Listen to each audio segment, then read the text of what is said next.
The Bible warns us of 3 habits that's blocking you from hearing God's voice. Now, I got to make you aware of this because the longer you're not in tune to his voice, the longer you're walking in the wilderness. Now, in Proverbs 128, it says, they will call on me, but I will not answer. They will search for me, but won't find me, because they hated knowledge. They didn't choose to fear the Lord. Now, when you fear the Lord, you have to be obedient to his teachings, regardless of how you feel. Now, the first habit is not being sober. A sober mind is required to hear the voice of the Lord clearly. In 1 Peter 5:8, it says, be sober-minded, be alert, for your adversary, the devil, prowls around like a roaring lion, seeking whom he may devour. You cannot ask for God's discernment while regularly defiling your spirit.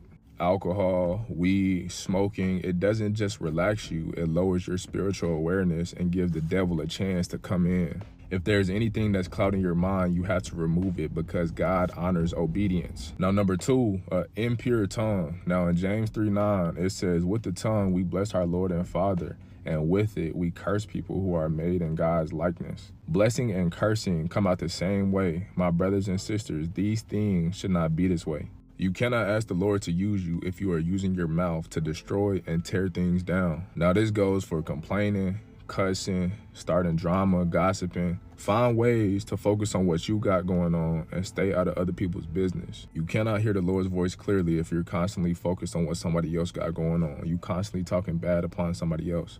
Lock in and focus on what the Lord is trying to do in your life.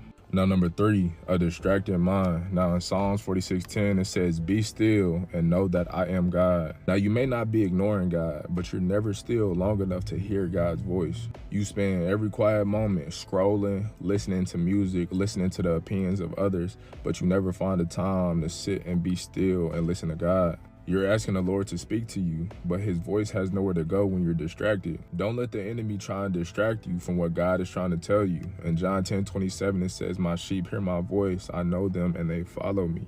God is not holding his voice back from you. He's protecting you from hearing him out of order. So find some time, sit still, listen to him, and obey what he's telling you to do.